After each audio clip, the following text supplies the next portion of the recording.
Like, people don't love football. They don't. They think they Ooh. love it. Bro, I'm standing there, and you can feel the energy different. Like, you can feel that this is like they ramping up a little bit. And I was sitting up here like, I said, y'all don't feel that? And everybody just looking at me. I'm like, oh nah, like I must be crazy. Cause for me, this feels like football's coming. Like, Hey, and let her cook. Okay. Let her cook. Hey, that's how we bring it in the show, too, I. That's how we bring it in the show. Y'all hear that, Cowboys Nation? We got Cowboys minicamp coverage starting right now. This is the Sky Into I show, episode 4. You hear how hype she is because yo, football's in the air. Things picked up a little bit today out there at the Starwood Cowboys minicamp practice 1. And look, I'm fired up. We were talking behind the scenes. If she didn't get you hyped up, she got me hyped up, but my bad. How's everything going with you, 2I, as we get ready to roll for episode 4? I'm good. I'm good. I'm a little. I have to temper myself because Mm-hmm. this is about to come to an end. But let me tell you something. Just being on the side of the practice field and feeling the energy of a little bit of a ramp up from the guys. Like, obviously it's mini camp, so now it's a little bit more than the OTAs. I'm looking around at everybody else like, y'all feel that? Y'all ain't hype enough for me. Everybody's looking at me like they're just doing glorified walkthroughs. I'm like, y'all don't understand. Like, and you can feel the players' energy. So I am excited to talk about some of the things I saw at practice. We got to hear Shoddy talk today, and every time he talk, he dropping bars. So yeah, let's get it. Yeah, but before we even get to the practice field, which y'all need to stick around for that, Eye in the Sky with 2I, Shoddy, once again, he goes out in front of the media and talks about some things. And the media, I'll give them credit today. They had a few questions that got Shoddy to give us a little bit of something. And I Mhm. just want to get a couple of your thoughts on what you took away from there, and I'll give you some of mine. And I'll start off here. One of the things that stood out to me, and it's something that we talked about in regards to what's a priority, what his system is going to be built on. And this is what he said. He said, "Quote: Win the turnover battle, own the line of scrimmage, attack with playmakers." And here's the part where it gets fun for us: move pieces around to make them hard to find and be multiple. He kept talking about being multiple. And this was the quote I love, to I. Make them have any indecision at all on what's coming. If we have any advantage because they're not sure or confused, that's good for us. Woo. Dog, dog, dog. I'm trying not to lose my mind. And I understand that a lot of people would take this as lip service, Mhm. would take it as whatever, but it would be different if we didn't know that Shotty's been saying this stuff since last year. 2 years Like, ago. he's been for 2 years. Yeah. He's been saying this because you know what? You know what that sounds like? The 49ers, Hmm. the Lions. Hmm. It sounds like the best offenses in the league understand you got linebackers running 4.3s now, brother. You gonna have to be deceptive. You're best when you make guys have to second guess. And that's something that the Dallas defense has struggled against, and most defense struggle against. So let's play to what the NFL looks like now. And the NFL now looks like you have to do, all the sprinkles and stuff Yeah. like that. The secondary motions, like we talk about with San Fran and stuff, you have to do that because a lot of these guys are just too good. So you got to throw guys off their kilter. That made me so hype, Yeah. Sky. That made me so hype, Sky. Same. Same. And what I loved is that, he also said, hey, look, I understand we have to be deceptive, but let's also not forget, we gotta win the line of scrimmage on both Yes. sides of the ball. He said, I don't Fact. care if we're throwing it 40 times or running it 40 times. You have to win the line of scrimmage. And we know he set that tone, or they set that tone by drafting a Booker, right? Tyler Booker, in round 1, pick 12. So, he's saying all the right things like he usually has, but it's about action. Are we seeing that on the field? And as we get to that part, it is something we are seeing in regards to the deceptiveness, the motions, the emphasis of up front on both sides, and being multiple. And something else he also said to I is he mentioned the running backs, right? Yes. And Yes. and great question. I'm not sure who it was, but we've talked about this many a times where I've said, hey, I don't know what you can really gauge out there in OTAs, the Underwear Olympics, aside from where guys are falling on the depth chart and some athleticism and things like that. And they said, hey, what can you get? What do you look for to determine how to ramp up that competition in OTAs? And he mentioned, instincts and pressing the hole, pass protection, the mental aspect of it, not the physical, but are you picking up guys in the peripheral? And he talked about how like vision's a bit tougher to get a handle on, but I thought that was really intriguing that he kind of took us inside of what he's looking for, because we've been not asking, but we've been thinking about how are they viewing the running backs in a period where it's hard to judge them. Yeah, I mean, hey, I hate to be that guy, but well, girl. But that's Hey, we're on not par judging with, here. We're not judging here. but that's on par with the things. Shut up. Yeah, we are a judge-free zone. Come as you are. Yes. But I will say, but I do think we have been saying things similar to that. Whereas I know there's plenty of people who think OTAs and minicamp are glorified practices. There's nothing you can take from them and all that stuff. But it's like, nah, like if a coach, if that's true, then why are they doing it? If that's true, then why do coaches take this so seriously? Positionally, it matters as well. Because obviously with running backs, it is a little bit harder, Yeah. which is why I'm glad that he mentioned instincts, details, footwork. Now the footwork is clear. Like you can see that with plenty of positions, like even the corner position. Like I can see whose footwork is cleaner already. It was the mental, he said, handling the mentals of the X's and O's, processing and blitz drills. Are we gonna jump in? Are we gonna get into stuff yet? No, we're not doing that yet. But I do obviously, I was just saying on another show I was on how important it's gonna be for these running backs to be sound in their and being an extension of this offensive line, but also understanding where they need to be, because we know that Clayton and Connor like to do some creative things. Mm-hmm. And so guys are going to have to pick up on the playbook, which is why I'm glad that Shotty said, you got to win the line of scrimmage first. Then you can do all the fancy schmencies and all that stuff, because you don't want false starts and stuff because people don't know what they're doing. Right. But that the importance of that sticks out because running backs are being asked to do more these days than they have. Like they're being asked to be slot receivers, line up out wide. They're asking to come in for pass pro and obviously other stuff. So it is, yeah, they making their money. Let's They've been doing it. Let's just stay right there. Let's go to second down and let's talk about those running backs, because you had some notes on the position and in regards to Jaden Blue and Hunter Lipke and among other things. But you talked about them, pass protecting. But there's other things in regards to pass catching that this is like the second week in a row you mentioned, man, they are asking these guys to do a lot from a pass catching standpoint. And you caught a couple things out there. Yeah, so it looks like they're going to be asking this running back room to be multiple, like Shotty was talking about. These guys, I'm seeing more catching the ball. And I know that that's probably a product of how many run plays can you do right now with the lack of physicality. But the first play I saw, was Hunter Lipke coming out of the backfield, attacking the edge, and you have blocking on the outside. But there was some motion before that. They're putting Lipke in motion, and he came across the formation on the back end. And I'm like, okay. And another thing too that stood out, and I honestly forgot, Lipke is a running back, y'all. Yeah. I know that he's capable of doing full back things, but he turned on the wheels today, and I was like, oh, he can run. He's not no burner, but he can run. And I was like, okay, that's something to make note of. Then you see Kevontae Turpin, they're using him in the backfield, using him in the slot. Jadon Blue, like what I've seen so far is the running backs catching the ball out of the backfield, or they have them cutting across the formation, things like that. So I do think this running back room is going to be asked to catch the damn ball. Like, I mean, to me, that's on par with, kind of some of the things Clayton Adams and Connor Riley like to do with their running backs. Yeah, and it goes along the lines of what Shotty said about utilizing their weapons in different ways. Attacking is what he said. He said attacking with your pieces, with your playmakers.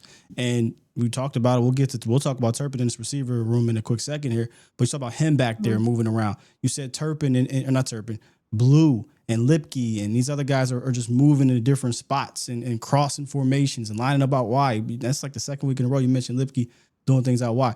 For all those who think Lipke ain't making his team, it would have to be an injury. It'd have to be him being absolutely terrible. But he is going to be used, I think, as a versatile guy dare I say, Yes. Kyle Juszczyk like, and it sounds like those type of things are happening. And I just think it helps. It helps this offense. It gives you something else to think about aside from the wide receivers right now, which I think is the best aspect of your offense is your quarterback and wide receivers. But you do need to get some type of problematic issue for the defense from your running backs. You do. If it's not going to be running, the damn it need to be in the pass game. Yeah, no, absolutely. And I'm just looking at how I think the running backs in general are going to be asked to do more, just more. Like, yeah, you can get out there and run the ball, More, but please. we need like, yeah. And so that's probably one of the biggest things that stood out. And obviously, like I said, Turpin is somebody we are going to see in the backfield sometimes as well. Obviously, we saw that last year. I like the fact that Shotty's getting right to it, kind of starting where they ended off with having him in the slot, because he's a mismatch. He's a mismatch for people. It's not that many linebackers that can run with Turpin. Is there any linebacker that can run with Turpin? Not one. And you talked about quick feet earlier in this show, and I thought about this video that got posted today where they had the wide receivers. The Cowboys showed the wide receivers running around the bags, and you just saw the quickness of all the guys. Pickens, they showed Pickens, Turpin, and Lamb. And every time I saw this years ago with Turp, I was like, damn, my man's got the Flintstone feet. Like he's got the Flintstone feet thing going on. He is so quick, right? Mm-hmm. And I think he'll be able to win off the line of scrimmage on the move that way. So and when we've seen him do that, when they've used him that way. So I really think he can be such a unique, and I don't like to use this term in a bad way, a unique gadget player. And when I say gadget, I mean backfield, slot, out wide, running the ball, wheel routes, pony. He can line up everywhere and be a problem for you because he has that type of talent, and he can be hidden because he's so damn small. Oh, absolutely. And the thing is like have him do multiple things. If he's doing running back and wide receiver things, that stresses the defense. Like Shotty was talking about is, having some of that deceptiveness and stuff like that. So I think it's important. And yeah, he had a couple of grabs on the move today, but they did use him out the backfield. So I'm just glad that, like I said, like we've seen it. How many times have we came to training camp at this point and been like, well, they using Turpin. Don't know if they really going to use him in real life. No, Shotty didn't got right to it. Like, nah, bro. We seen what you can do with a slant. We seen you can take a slant to the house. That's real. Because I was thinking about that. Like, man, I remember training camp early last year or a couple years ago, whatever it was. I'm like, oh man, we're seeing them do these Turpin things, and it fizzled out. Because as you get deeper into training camp, you start ratcheting it up for the season.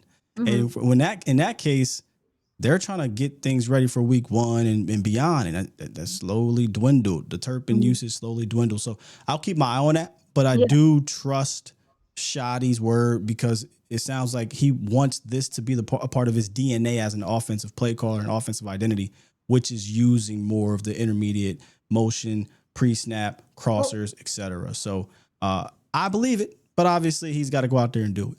No, of course. And I mean, I do understand that, like, maybe you don't want to risk him too much, but if he is someone that can make a difference in a game, or even at the beginning of a game, make some safeties have to back up, do it. Yeah.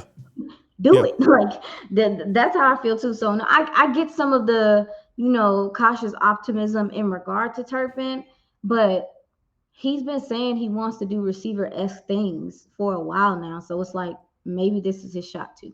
Today's video is sponsored by the complete meal in a bottle, Huel. Boom! If you're constantly on the move or you're just tired of skipping meals, Huel has you covered. It's a complete meal in one bottle with 35 grams of protein, 27 vitamins and minerals, high fiber, and low sugar, so you feel full, focused, and ready for your day. No prep is needed, no cleanup necessary, just grab and go. And Huel's already sold over 500 million meals around the world. And now it's your turn to try it.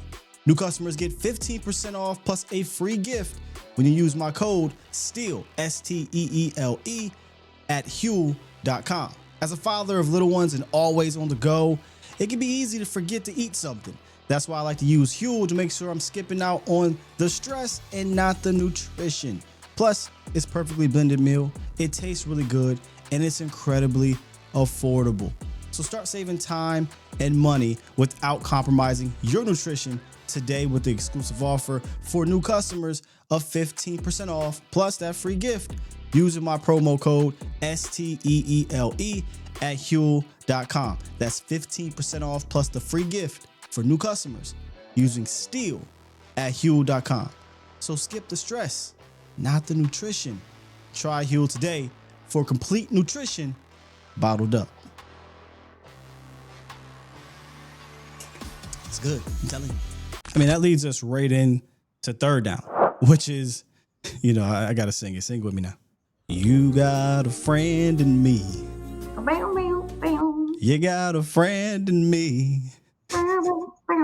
Hey, this CeeDee Lamb, George Pickens, they boys for real, man. Yeah. And I know that's fun to watch out there too. Yes, it's so cute. Come on.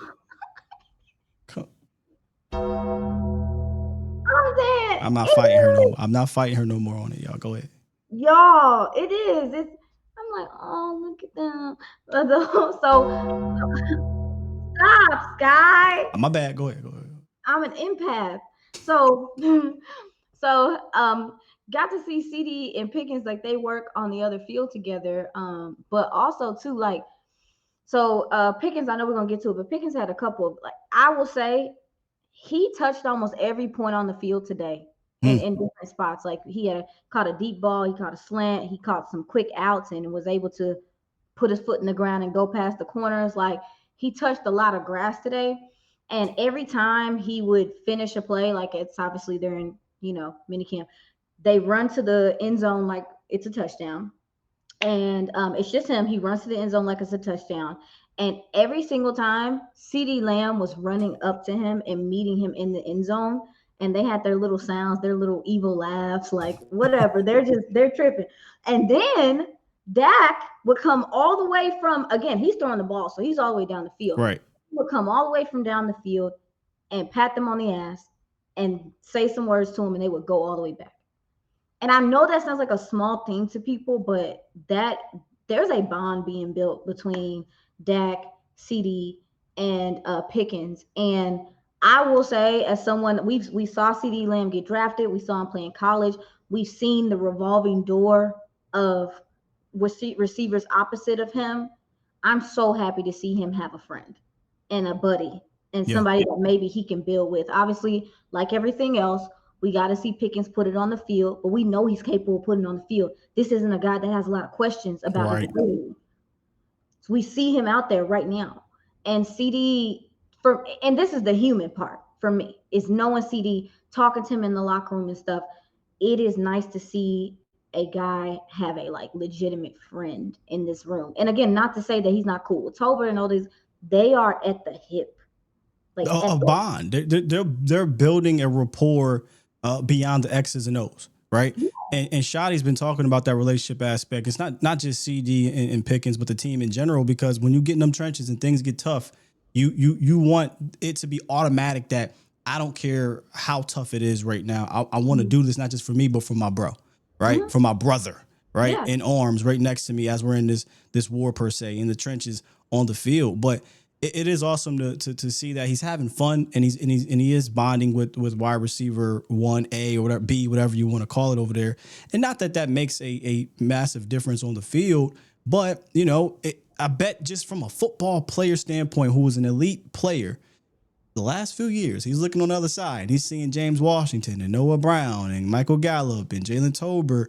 No offense to Jalen Tolbert, but that's wide receiver 2. It's like, man, I know they're about to send 2-3 people my way. Yeah. You know what I mean? Now, look, I get that they bonding, but I bet you his ass is happy as hell that he ain't gonna be seeing double and triple teams 100% of the time. No, but I think to your point about being hyperbolic here, these are two players that demand the ball. Yes. That command respect from the defense. Respect. And this bond is gonna help there be more understanding. To me, this bond will help nurture that understanding, because I think, to me, this takes me back to Dak's first year with Zeke, is that they both were playing very good football for rooks. Yeah. But he understood that Zeke was being leaned on differently. And I think he took because If I'm not mistaken, didn't Dak win Rookie of the Year? He did. And a lot of people took, they thought it should have been Zeke, but yeah. That's my point. But those guys are still best friends, and they were best friends through their careers. Why? Because I think they built a bond outside of football, that there was some selflessness and who got the shine that day or whatever the case may be. Right. So I think about that in reference to CeeDee and Pickens, and you've heard CeeDee say it ain't none of that. And I know, again, we got to see them get into high frequency situations. I'm just saying that this friendship will nurture that. So even if they do disagree, it won't become a big old thing because they have some trust and a bond with each other. Hey, let her cook. Okay. Hey, listen, that's some fantastic insight to the psychology of the sport, right? Because that's something I really honestly wasn't even thinking about, but that is a big deal.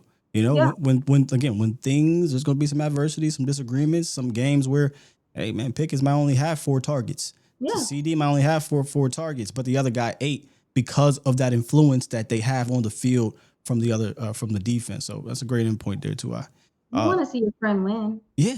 You want to see your friend win. Your teammate. Yeah, hope. Your teammate, maybe you don't care, but your friend, you want to see them win. Hey, let her cook. Okay. Stop. I mean, don't stop. But gee, that's why you got to tune into the Sky at 2 Eyes show. She just brings a different perspective to this thing that I think is really cool and really awesome. But before we move on to the other receivers, let's kind of talk about the other connection that we kind of glossed over here. Dak and Pickens.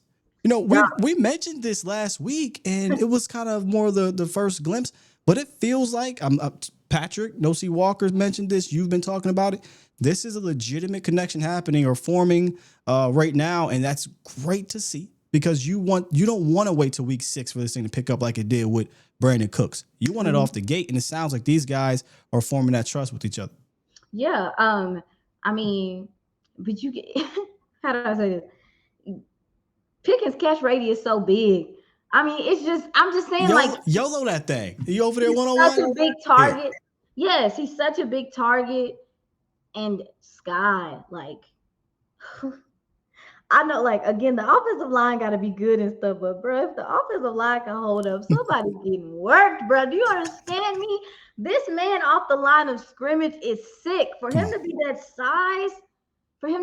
size, and to be able to contort his body and move his feet that way, dog,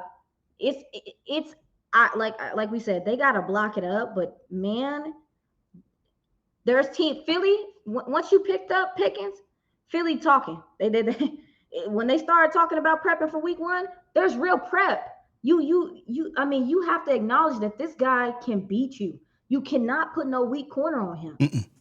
You can't. And don't get me wrong. I know that Philly has a nice little secondary. Good for them. I know.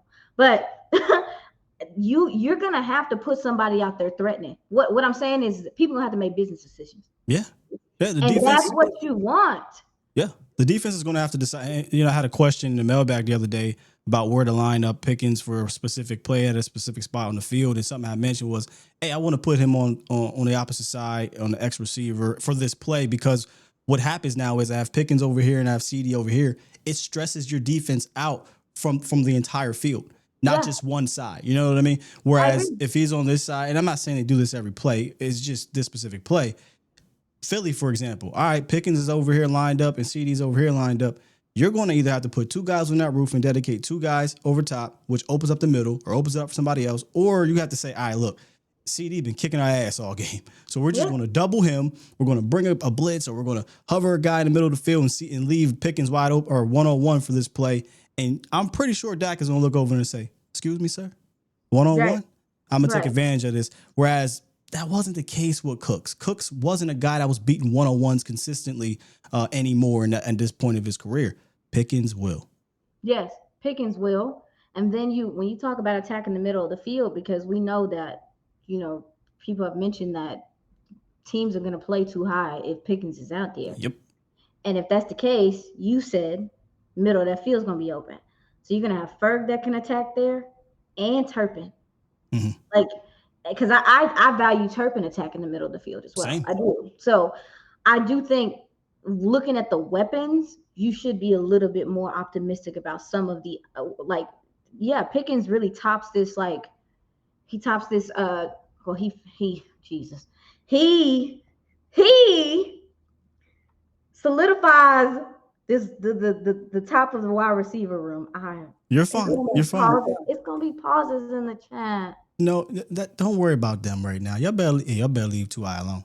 They're gonna Look, be I had to paused. refocus my. Y'all better leave 2i alone. Okay, she's I talking stopped ball. myself. I She's stopped talking ball. myself because I felt the pauses in the chat. There you go. I pause button for you. Don't worry about it, man. Traumatized. Y'all traumatized my girl 3 episodes in. We only 3 episodes. Traumatized from the pause. I stabbed my brain. But yeah, Don't worry about it. huh? Oh, sorry. But yes, I do think that going back to the wide receiver room and everything. Pickens, you were talking about where you want a shot to use him, dog. He was everywhere today. Everywhere sounds like today's practice. Straight up everywhere today. Let me pick up this wide receiver conversation. Talk about a great discussion that we had on my morning show the other day about wide receiver 3, and I want to kind of discuss the guys that are involved in that position, and we kind of did for the most part with Turpin, because I do think there's a certain aspect of wide receiver 3 that Turpin is involved in. I don't know that he'll be a traditional 3, but he is going to be a guy that some games he may be the wide receiver 3 from a target standpoint or a game plan standpoint. But your traditional wide receiver 3 battle, I do think, is between Jalen Tolbert and Jonathan Mingo. And I think each one of these guys, I think they all have a different kind of positive pressure on them, and what I mean by that is they're entering a certain point in their careers where there's pressure on them, and it could be a good thing if they lean into that. And I also think they're at a point in their careers where they have something to prove. And let's start off with Tolbert, for example. We've been talking about him for the last few weeks. He seems to be in that pole position right now for wide receiver 3. He's built that chemistry with Dak. You know, he's coming off of his best year. He has a coach's trust, and he seems to be a guy right now that's more sure of himself than he was, and rightfully so, a few years ago. He's not, oh my gosh, I don't know what I'm doing. I don't have any productive tape from the previous years because, you know, I was lining up off sides type situation. And he also has the pressure of keeping these guys at bay. It's a contract year. And if he leans into that, he could be setting himself up for, you know, a nice little payday probably going into the offseason. Yeah. Getting to see him today. He's kind of moving around the formation as well, but he just looks comfortable, like you were saying. Like he just looks, and I think I tweeted that he looks poised. And I had a few people commenting me like, "That's it." I'm like, "What you want me to say?" I saw that. Yeah, somebody said, "That's it." I'm like, "Yes, that's all I had." But he just looked comfortable, man, and that's what we're looking for from him. And I think a lot of that comfort, to your point, Scott, has to do with the fact that, dog, if I just gotta be wide receiver 3, who's people's 3 corner? You know what I'm saying? Like, I can relax in that. I'm really hoping to see Turpin take a step with his ability to really get off press and be physical, some of the hand fighting. Turpin or Tolbert? Tolbert. Okay. Is that Turpin? That's fine. I was just trying to make sure. But yeah. Barnacles. Okay. But yeah, I'm looking for Tolbert to take a step with the physical part of things. Yeah. Because that's probably the main thing that is like him wearing down and stuff like that. Like, I want to see him be a little bit tougher at the line of scrimmage and also block on the outside better. And I think this system is going to require you to, especially when you have guys like Blue and even like Pickens. You got guys that have yak ability on this team. So you need your other guys to be okay with blocking on the outside, and I need Tolbert to hold serve better with that this year. Yeah, go ahead. I think that the run game is going to require these receivers, everybody, to take a level up from blocking. So if you weren't a great run blocker as a wide receiver, you better at least level up to being adequate, okay? Because they're going to run the ball. The difference maker, and that could be the difference maker in who's on the field and who's not. Like, if I think that's only a difference maker if whoever the other receiver is also is a good receiver. Like, because the number one job of a receiver is to receive. Like, you or you're going to be, and I mentioned this the other day, or you're going to be Noah Brown. Noah Brown came into this league. He wasn't a good receiver. He was a blocker. When he came in, those 5 plays a game, everyone knew he was going to be in there for a run. So if you can't become a receiver that the staff and the quarterbacks trust, and it doesn't matter how great you block. So, Yeah. you know.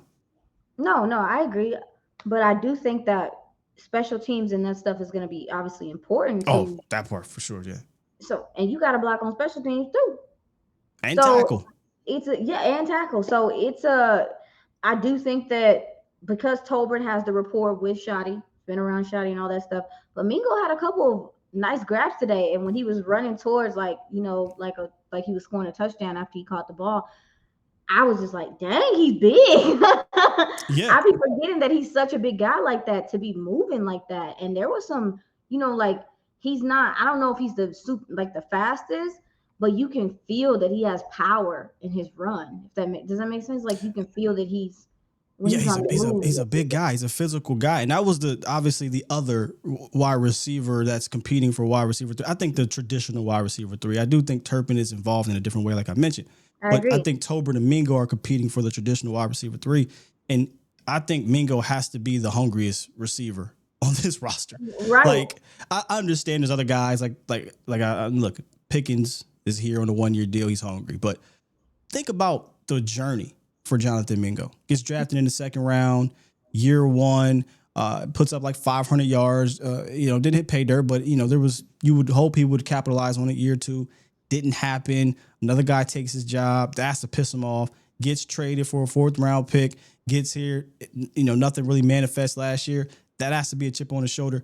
I just have to believe that this cat has the biggest chip on his shoulder in this room, and he's a guy that's probably the most hungriest to go out there to prove that, hey, man, look, this thing ain't over. I get Tolbert may be in a pole position, but I'm here. And it sounds like he finally got on the board today with some good grabs, and he was being targeted by both Milton and Dak Prescott, and he seemed to nab them all. So kind of elaborate more on what Jonathan Mingo looked like out there today. Yeah, I mean, like I said, like he's not gonna like beat you off the line super fast, but he's patient. I'll say that. I think he has some patience to him, and he knows when to accelerate. I know that I don't know if that makes sense to like most people, but to me, I call it the acceleration point. Is when a wide receiver or running back can time when is the time to turn on the jets. And I think we see that in other sports. He has the ability to do that because he's not the fastest, but he has like this slight suddenness to him that when he does decide to go, he probably is. I'd probably be kind of scared if I was a safety seeing him coming at me. He's kind of big. He kind of big dude. Yes, he hefty thing. But I get what you're saying because I said that about Brandon Cooks when the Cowboys got him. There's fast and then there's knowing how to use your speed. Yes. You know what I'm saying? Because look, what's my man's name that got drafted, I believe, by the Bengals? John Ross. John Ross ran a ridiculous like 4.2 something. But I remember. John Ross just run fast. Fast. He just run fast. But do you know how to use your speed? And I think, Prime Cooks was a guy that you saw, he understood how to be patient with his route and then boom, puts it on you. So I know exactly what you're saying here with Jonathan Mingo. Yeah, and he had a I guess you would call it an out and in where he just runs to the boundary and he like darts to the middle of the field. He had a nice grab over like a little whip route. Yeah, Dak put it on him. It was a whip route, but it's not. It was an elongated whip route. Okay. So yeah, so Dak put it on him, and that would have been a big play. He got behind Malik Hooker. And yeah, it would have been a big play. And I will say if he's hungry and Tolbert are hungry, good. Yes. Good. Because if your 4th and your 5th receiver have that type of urgency, good. Like I'm that's what I want to see. That's what I want to hear. And I know you would feel much more comfortable knowing that Tolbert and him had really good mini camp and training camps. And if somebody were to have to step out, that we've seen that they are ready in some capacity. We've seen that they're ready to take over those spots. So I'm and I also think that they still might get used situationally. Like Mingo. So Mingo is your 4 receiver, 5 receiver, whatever. I don't know. I still think that Shotty might bring him in there for some red zone sets if necessary. I mean, sure. I mean, if he shows that he can be a red zone weapon too, because of the size, now you got more. You got Pickens who has size. You got Mingo who has size. CeeDee Lamb, Jake Ferguson, Brevin Span-Ford. Like, you got some guys that have that type of size. The cool thing is we've seen Dak be able to work with smaller guys in the red zone too. I go all the way back to Cole Beasley. Cole Duh. Beasley got busy in the red zone. Turpin had a handful of his touchdowns in 23 in the red zone. So if these guys can kind of, and we saw Tolbert. Tolbert's not a big guy. He is tall though. He's like 6'2", I think. And Tolbert was one of the best red zone receivers last year. So yeah, there's a possibility here if they get a nice red zone, some momentum going, everybody can eat down there. Yeah, I mean, and obviously that's not how people be wanting it, but Shawty said we want to be multiple, and if the matchup is more feasible using size in the red zone, let's do it. Yeah, that's something I definitely want, because that's a conversation we've been having a lot about wide receiver 3, right? There's the wide receiver 3, there's the who's going to be the third target, and there's a possibility of a committee, which we just don't know the committee part yet, because that's going to be something we'll know during the season. But it's good to have options. And I think one of the problems with Cowboys Nation is we tend to pit our players against each other and ignoring the big picture. And I always want to bring it back to the big picture. And the big picture is what you said. If we can get Tolbert and Mingo performing at this high level, competing with each other legitimately, and not because one is so bad that they just run away with it and the other, that is good for Dallas. Absolutely. And somebody says something that I didn't really think about. I saw on Twitter. Sorry if I for not remembering the name, but it was like they actually want Mingo to win 3 because he has an extra year on his contract. Oh Lord. And I was like, okay, look, that's a bit ridiculous. But if that, let's just say it happens, right? Let's say Mingo wins 3. That is the other plus side to it, is that unlike Tolbert, he's actually here for 2 more years, including this upcoming season, as opposed to 1. So look, man, I think there is going to be a legitimate competition. It was weird to start off OTAs and minicamp that it didn't seem like there was one because Tolbert was in the poll. But I think once we get the preseason, those pads get popping and things like that, that comp will heat right back up, and that positive pressure for that entire room, I think we'll breed a healthy wide receiver 3 for the Cowboys. A healthy, not a injured Michael Gallup, not a James Washington, not a Noah, a healthy wide receiver 3. But even though you mentioned there being a committee, I don't think there would be a committee at the top 2, top 3. I think it would be 3. It would only be 3 down, because ain't none of them coming out. Treshaun Holden, who again, I'm gonna say this about Treshaun Holden because I saw multiple people, and to include myself, talking about him when he got signed. He's an interesting case. I see him every practice, make a big grab, just look like a natural, really good receiver. But I've heard things off the field, not with the Cowboys. This is college.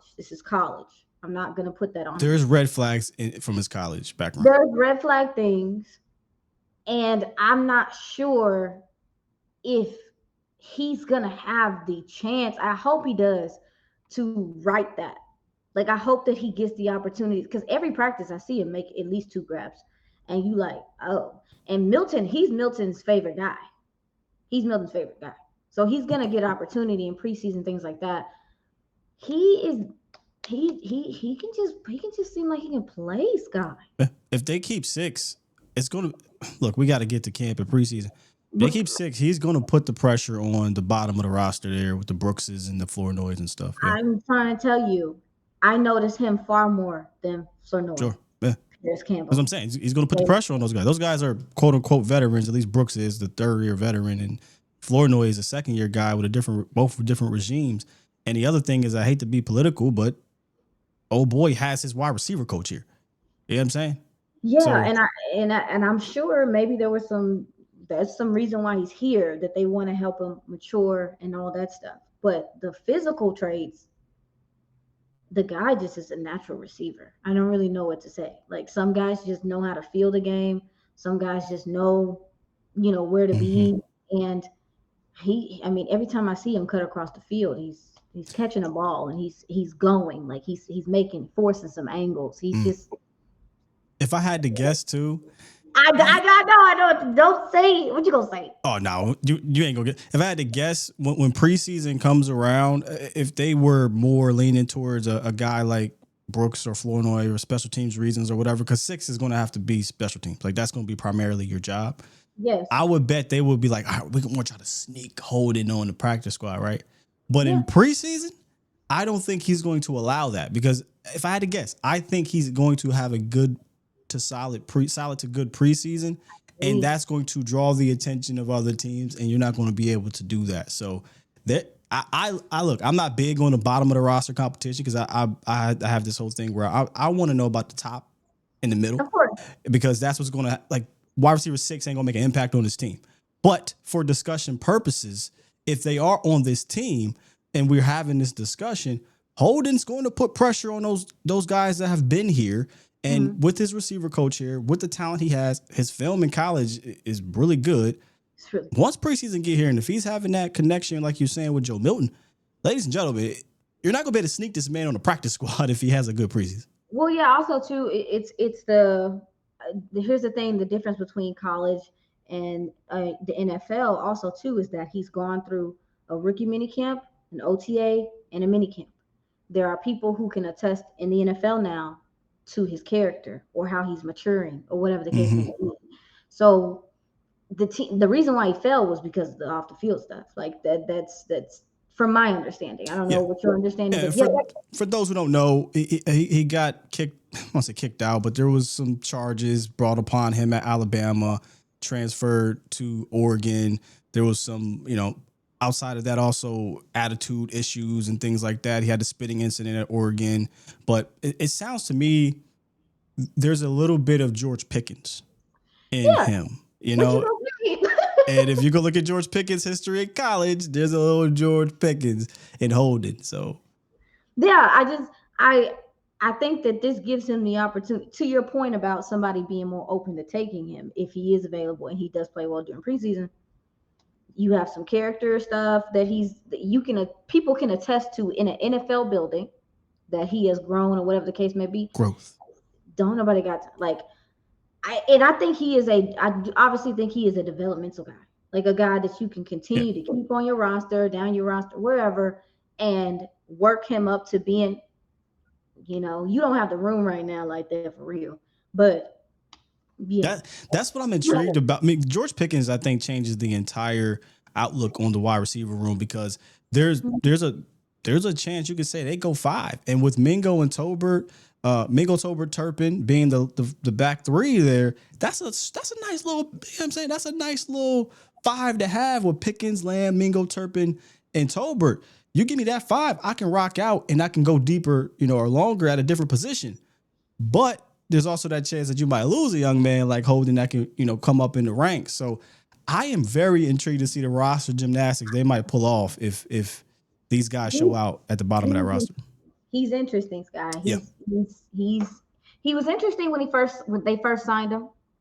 He's more interesting now because you just see him in practice and it's not super flashy, but it's like, oh, there's another catch. Oh, there's another catch. Mm-hmm. Oh, Milton likes this guy, and that's it. So let's move on now. Let's get to the defensive side of the ball. Let's stay here on third down because fourth down is going to be a completely different topic. Let's stay here in third down and get on the defense side of the ball real quick and talk about the guys that the receivers seem to be having their way with today, according to, I think it was Kyle Yeomans who said there were a couple PBUs, but the DBs had a tough day. But there was some things outside of just the PBUs. You talked about how Elam, Wanye, and Hooker obviously at safety, and you saw Izzy on the boundary primarily in today's practice with Deron Bland in the slot. It still seems like they're trying to just, play around and experiment and figure out their best thing. Whoa. We locking our lips here. You know something. No, I don't. It's not nothing special. It's just the fact that I know good and well Deron Bland don't want to play slot this year. I know that man want to be on that damn boundary so bad. He's like, I'm a teammate. He in a contract year. He said, listen, man. This is a big year for him. I don't think I think he's gonna do his best for the team if they have to. Ooh, I'm stuttering. I'm sorry. No, you're fine. But I'm also like, because I like Deron Bland, I want him to make what he is worth. So this is a weird situation, bro. Isn't it? This is a weird Isn't it? situation, bro.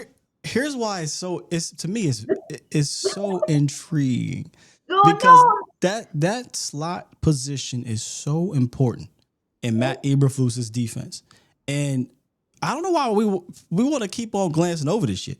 But Deron Bland is your best slot receiver, y'all. I'm sorry, slot cornerback, y'all. It is what it is. He has the size, he has the physicality, he has the resume, he's proven it. But also the problem is, Deron Bland is your best boundary cornerback, y'all. He has the size, he has the physicality, he has the resume, he's proven it. So I think what's happening is they're struggling with what is best for us and what's best for him. What's best for him, obviously, is to play the boundary. And I think what Flus is looking at is, can I get away with a defense where I'm going to be playing on the roof? There's going to be safety help. Can I get away with having boundary corners that may not be Deron Bland, but that nickel, which is much more of a challenging position? We talk about this every week. You talk about, we both had discussions. You know, you talked with J. Lou. I've talked to DB about the slot position in general. That position, they're going to put a lot of pressure on it. If I had to guess, it just feels like Flus trusts Bland the most, and he's trying to figure out, okay, if I put him there, what happens on the outside? And your face is sounding like you're not confident in the outside, or like, what is that about? Is that more about Deron Bland's preferences, or you're not comfortable with Bland in the slot? Oh, no. I'm definitely comfortable with him in the slot. And Kyer Elam is somebody that I've been really paying attention to. He's having a good offseason. Yeah. He had another near pick today that he almost caught. Yeah, I heard that was on like an offsides, but he dropped it and they made him do push-ups or something. They did. But still, he's just around the football. I care about the fact that he's around the football. Sure. And one thing that I've noticed from him is that he's always around the football. And also, non-contact drills. So that's really... Yes, non-contact drills, you ain't getting no pass rush for real. Not the way that you... Yeah, the play extends. Even if it's a sack, it's not a sack. They keep going. Yes, they keep going. So you're not even getting help from that. And I am intrigued by Kyer Elam, and I'm just gonna keep watching him. I'm just gonna keep watching him because I did, if I'm not mistaken, I think Pickens did get past him today. Yeah, like I said, I read reports where it was not a great day for the DBs, overall, but there were a couple plays, and he was part of one of those couple plays that was positive. Yeah, but also too, Israel Mukuamu, he's outside on the boundary as well. He had a couple of good reps. He had a couple of reps where it was like, dang, like Pickens routing him up too. And everybody got it today from Pickens. I just want y'all to know. So, but is he on the boundary? Let's see. Let's just continue to see. But one difference I will say, and I don't know if this is because they're tempering Donovan Wilson or what, it was Malik Hooker and Wanye Thomas with the ones today. Let these young men get out there and compete, Tuai. That's what I like there. Now I know Donald is coming back from the injury, but is that what that is, or is it, hey, he ready to go, but they put Wanye out there? Possibly. No, I'm watching Donovan. I don't know how they're tempering him, but I'm watching Donovan run. I'm watching Donovan train. He's full speed when he's running, when he's working out. He's full speed. I think that they are just seeing how Wanye does handle that position, and I do think you get a little bit more range. Yes, absolutely. And another thing is something me and Professor O was talking about. The safeties are going to be asked to play that alley a little bit more too, in the run game. So, and not saying that, and Donald's good as a run defender, but he missed a lot of tackles last year. But look, can I be a little messy? Oh my God, those. You sure? People don't like when I get messy, but go ahead. Could they be holding off on exposing Dono, obviously with the injuries and things like that? Could it possibly be looked to be moved? Don't start nothing in here. And I'm thinking out loud. So when I say messy, I'm joking. I'm just trying to think, because look, to me, a lot of people thought he was going to be a post. No, I didn't. I definitely didn't think of cutting. I'm not going to cut him. I don't think that would be smart. No, because you're not using that money to go sign no big names anyway. You'd be better off trying to actually trade him. And when I say messy, it's more so I'm just thinking out loud with y'all. I've seen teams do this before, right? Where it's like, hey, let's let's not practice him a lot. Let's not. He's already injured, or we don't want to risk it because we're trying to move. And I only say that because I like the safety room. I think it has two veterans that have proven themselves in the league, and I think it has two young guys that have a chance to actually compete with these veterans. Mhm. And I know injuries happen, and maybe it's foolish to trade a guy right now. But just thought process, like, could we get to camp and they're like, hey, man, we might be able to get something at a different position for a position that we believe we got four guys at. Just thought about it. Just thinking. No. Honestly, football, there's chess in football. And I was very confused when I saw him on the sideline from the start. I was like, why is he doing that? I didn't hear about any injury or anything. I think did he have like a cleanup surgery or something? So I don't want to be wrong here. Well, obviously the chat. I don't want to be wrong either. The chat will inform us. I read it last week, but it didn't seem like it was anything serious. But something did get cleaned up or worked on in the offseason that wasn't reported. Okay, that makes sense because I was drastically confused when we came out there and I saw him with Britt Brown. But I'm watching him. I'm watching him on the other field do safety drills. He's full speed. Full go. And so I was waiting to minicamp because I'm thinking, okay, well, maybe if they're just holding off till minicamp because that's a little bit of the ramp up period. But then we got to minicamp today, and Wanye is out there. So I was like, all right, you know what? And honestly, too, Elijah Clark got some too. Safety out of Syracuse. Yeah, that's the guy I think that got the most undrafted free agent money. So again, another small little tell. Every year, the guy who gets the most undrafted free agent money, I think it was Elijah Clark, or he was up there. Dallas likes him, and they usually try to get him on the team somehow. Yeah. So the safety room is not something that I'm super concerned about. Cornerback though. Cornerback hurts me. So let's have this conversation. We buried the lead a little bit here. I've been on when I found out that Jalen Ramsey was a guy that the Dolphins were looking to move. I was like, hey man, I'm picking up that phone, right? Let's see if we can get him up in here. Fizzled down. They didn't cut him. He's not being traded at this moment. The contract is silly. You can't trade for that contract. I get it. So that has kind of quieted, right? We've talked about Gilly returning. He's a free agent right now. He's been in this building before. He knows Dallas. Hell, he literally came through. They tried to say it wasn't about nothing, but he was at the Star a couple weeks ago. So don't tell me it ain't nothing. Something was going on down there. Go ahead. I'm sorry. Nah, go ahead. No. You know something about Gilly. Inform people. Let them know. No, I mean, it doesn't sound like there was anything going on. It probably has some business because, there are business offices in the Star. But we okay? Huh? No, I was just reading something that I got a report or something. Continue. Is this breaking news worthy? This is off camera. This is off camera. Oh, my bad to the Morrison family. My bad. I was trying to be nosy a little bit. But no. I can tell you. Just tell me later. Just tell me later. Just tell me later. What I want you to tell me about is Jair Alexander, because he recently got cut, and that happened at the beginning of my show the other day, and I thought I had my thoughts on it, and I said, y'all, I'm torn because we need help. We need help. Help me, please. But damn it, that mother can't stay on the field, Tuai. Yeah. And it's not about like, you don't want to take the risk. It's not even about that. We literally need dudes that can go out there and play. You got a room right now where Trayvon Diggs is hurt and not going to be ready for the season, most likely. Savon Ravel's coming off an ACL, and he's a rookie. The odds of you leaning on him early, probably slim, right? Or if you do, there may be some ups and downs. Kaylin Carson is coming back from an injury, and you bring in a Jair Alexander who also got surgery in the offseason. He missed the final 8 games of the season because he had PCL issues, and he's always been a hurt guy. 4 games, 7 games. That's his seasons of games played 3 of the last 4 years. So it's like, man, that injury stuff is on my mind.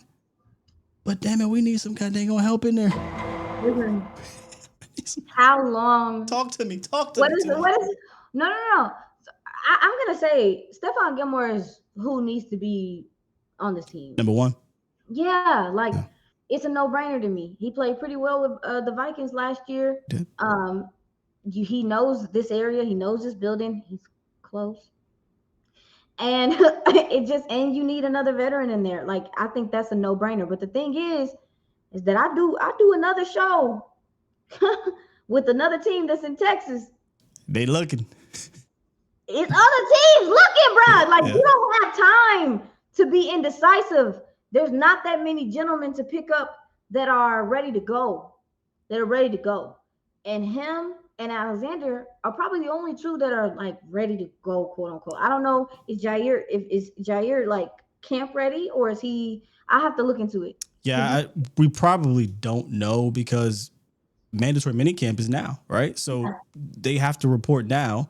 And I don't know if the Packers have reported about his injuries, but we do know he had some PCL issues, and I think he got it cleaned up maybe early in the offseason or even maybe at the end of the season. So I would hope he's ready. Yeah, but Why we don't don't you know. just give him a double cheeseburger and ask him to stay healthy for Hey, 5 man, games? you could bring him down here and give him a water burger.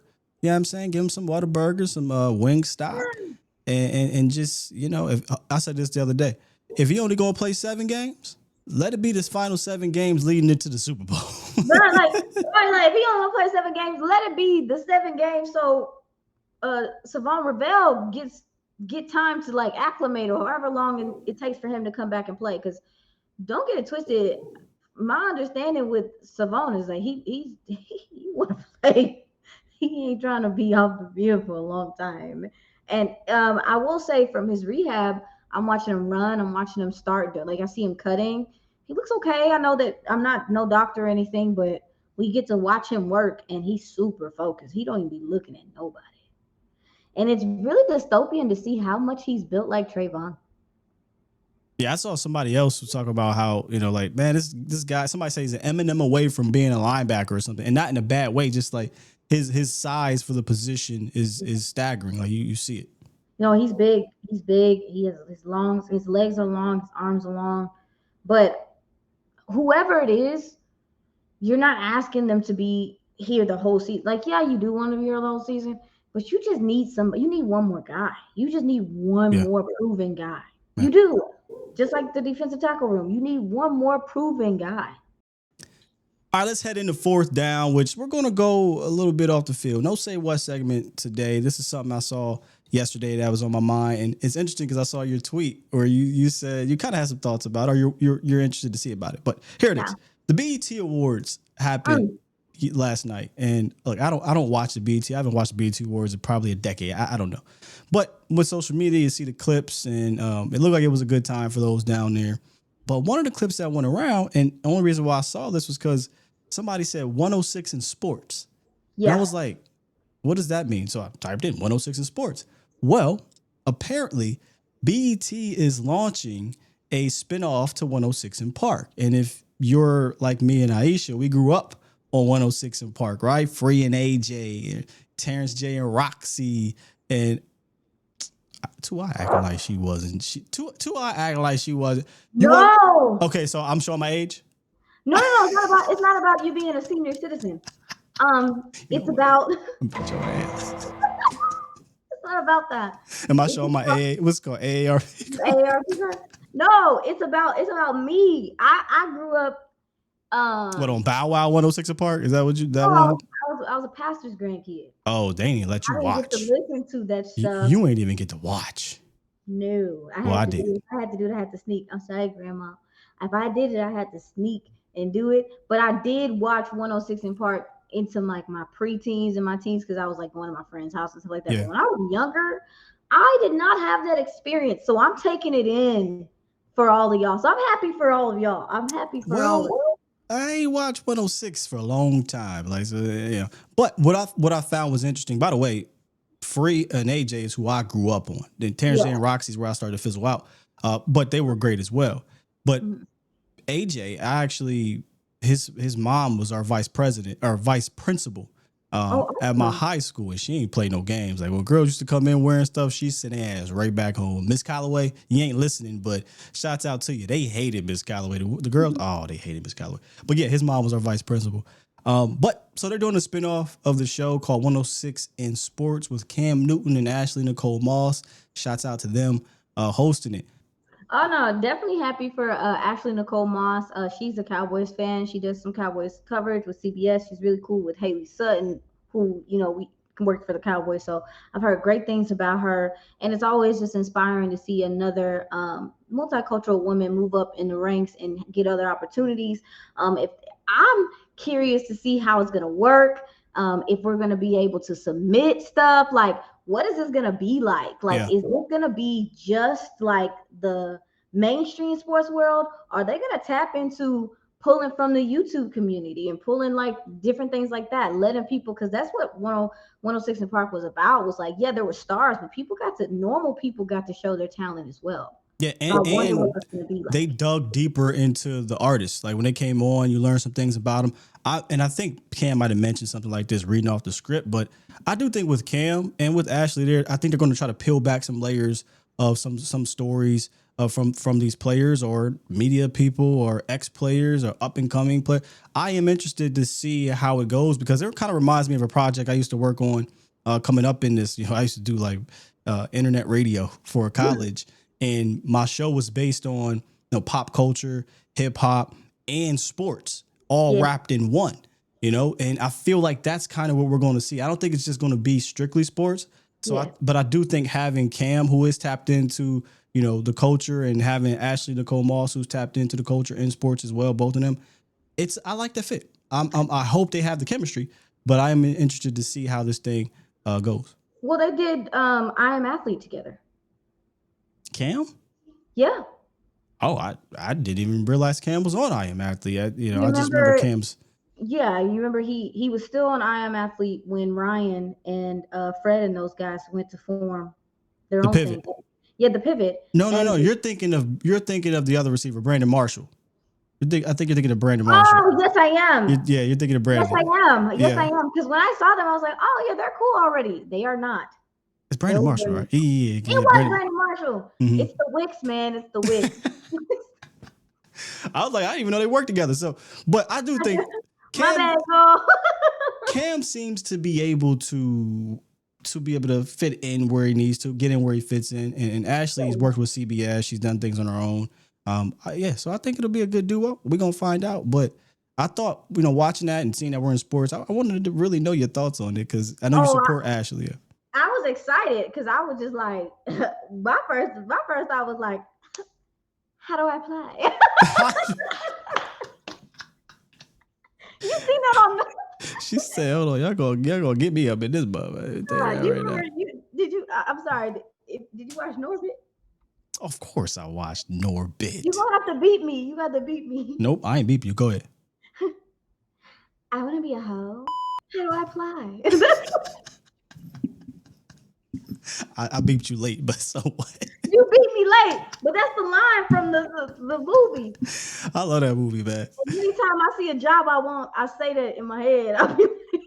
Nah, I always mess around. Go Norbit, it's my birthday. Go Norbit, it's my birthday. It's your birthday, huh? I love that movie. It is. That movie. Hey, one of the most underrated Eddie Murphy movies, bro, is Norbit. And I'm mad they don't come out with 2, 3, 4. Like, they need to do a whole line of Norbits, man. Point blank, period, man. And not Damon, but Marlon was hilarious in that. 1, 2, pick him up. Like, Marlon Wayans was hilarious in that. Cat Williams was funny. Eddie Griffin, like, that was yes, it was very funny. Classic. Very funny movie. But funny movie. That's what I initially thought. I was like, I would parts. I ain't mad at you. That sounds so cool. If it is successful, it's right up our lane, right? It's right up your lane. So I get what you're saying. Yeah. So that was my immediate thought. Was like, that's why I was like, I want to know more. Let me get. Cool. I'm Charles. You know. Let's wrap this thing up. Hey, appreciate y'all sticking through with us here on episode 4. 2i coming through with the fantastic nuggets from Cowboys minicamp. We will be back for episode 5 following the final practice of Cowboys minicamp to kind of give you overall thoughts from the first 3 practices. It is open to the media Thursday, correct? Shibba sound like my 1-year-old right now. Is that shibba more? Well, look, don't put pressure on me. That's okay. We putting the pressure. I believe Thursday though. Right? I know they practice Thursday. Yeah, I think Yeah. it's just this week, right? It's just this week. But either way, we will be back here and we will give you guys more from Cowboys minicamp to wrap up things. And then we got the dead period. But we are working on something for you guys special for the dead period. And if we get that going, man, it is going to be a treat that you are going to want to tune into each and every week on the Sky Into Eye show. So we excited, man. We're excited for where this thing goes, for sure. Yep. All right, with that said, I usually press another button, but I just... Hey. This is tell your cuz make a full track. All right? So I can bop to this. You got to be careful when you call a role model because a lot of these models out here playing roles. We out That's here, it y'all. right there.